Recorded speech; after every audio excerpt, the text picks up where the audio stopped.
Good evening, fellow travelers, and welcome once again to our time of meditation and awareness.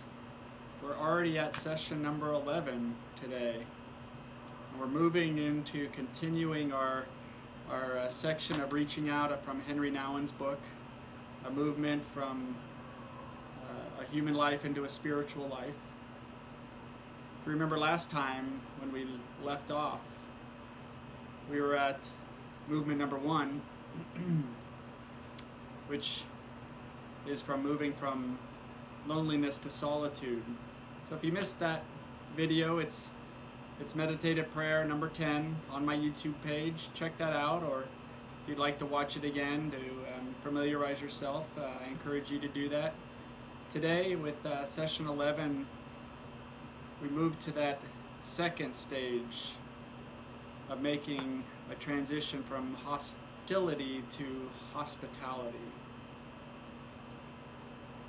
Hospitality is what determines our relationship with other people.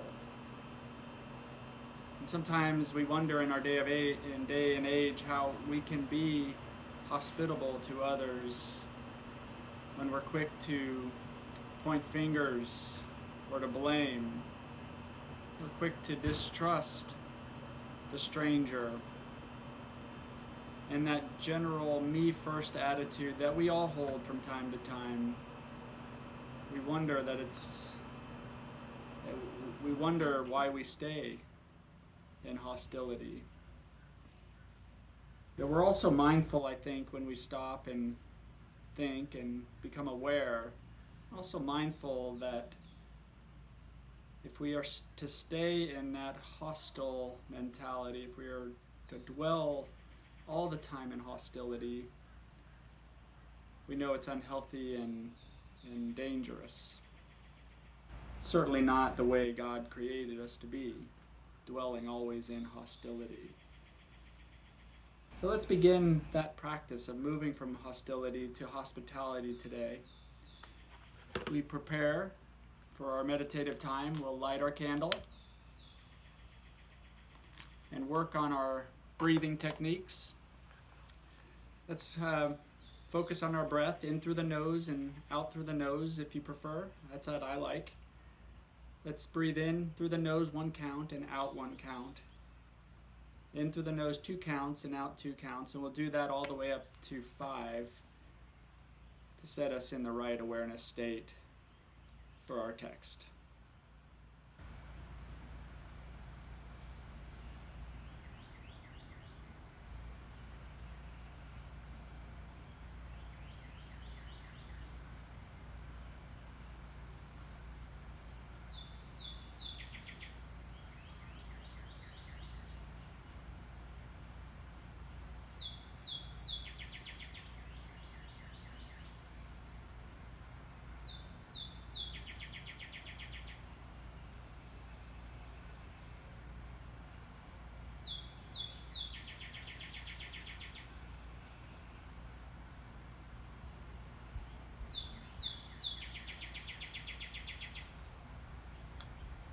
As we breathe and as we count, we find the focus on that inner peace much easier to encounter.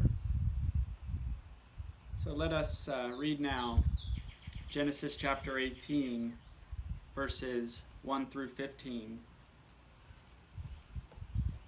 From Eugene Peterson's The Message. God appeared to Abraham in the oaks of Mamre while he was sitting at the entrance of his tent. It was the hottest part of the day. He looked up and saw 3 men standing. So he ran from his tent to greet them, and he bowed before them. He said, "Master, if it please you, stop for a while with your servant. I'll get you some water that you can wash your feet. Rest under this tree, and I'll get some food to refresh you on your way, since your travels have brought you across my path." They said to Abraham, "Certainly, go ahead." And Abraham hurried into the tent to Sarah. He said, "Hurry, get 3 cups of our best flour, knead it, and make bread." Then Abraham ran to the cattle pen, picked up a nice plump calf, and gave it to the servant, who lost no time getting it ready. Then he got curds and milk and brought them with the calf that had been roasted. He set the meal before the men and stood there under the tree while they ate. Then the men said to Abraham, "Where is Sarah, your wife?" He said, "In the tent."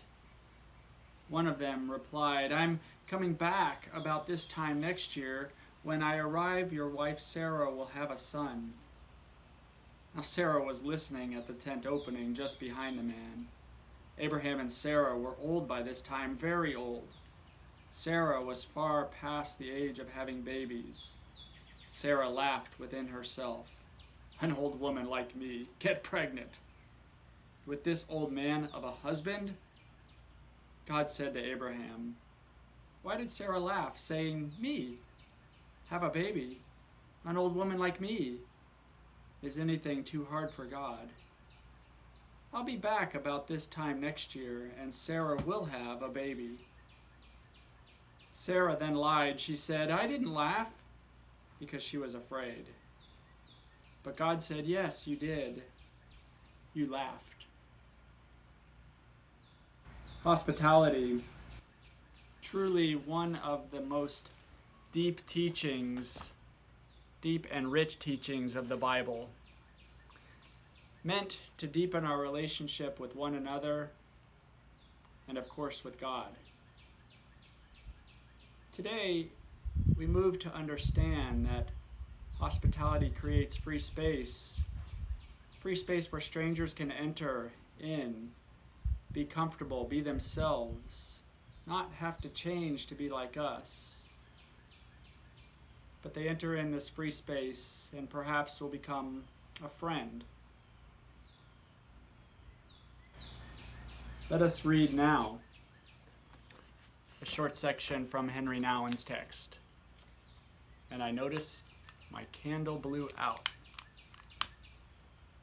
Let's read like that. From Henry Nouwen. Creating space for the other is far from an easy task. It requires hard concentration and articulate work. It is like the task of a patrolman trying to create some space in the middle of a mob of panic-driven people for an ambulance to reach the center of the accident. Indeed, more often than not, rivalry and competition, desire for power and immediate results, impatience and frustration, and most of all, plain fear, make their forceful demands and tend to fill every possible empty corner of our life. Empty space tends to create fear. As long as our minds, our hearts, and hands are occupied, we can avoid confronting the painful questions to which we never gave much attention before, and which we do not want to surface. Being busy has become a status symbol. Most people keep encouraging each other to keep their body and mind in constant motion.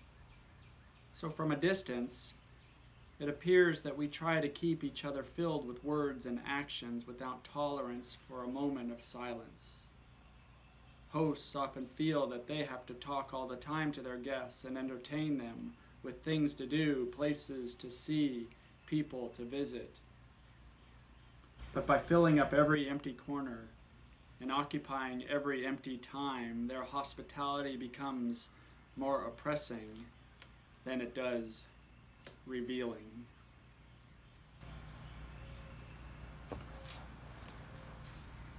Today, let's begin to make space for others in our life.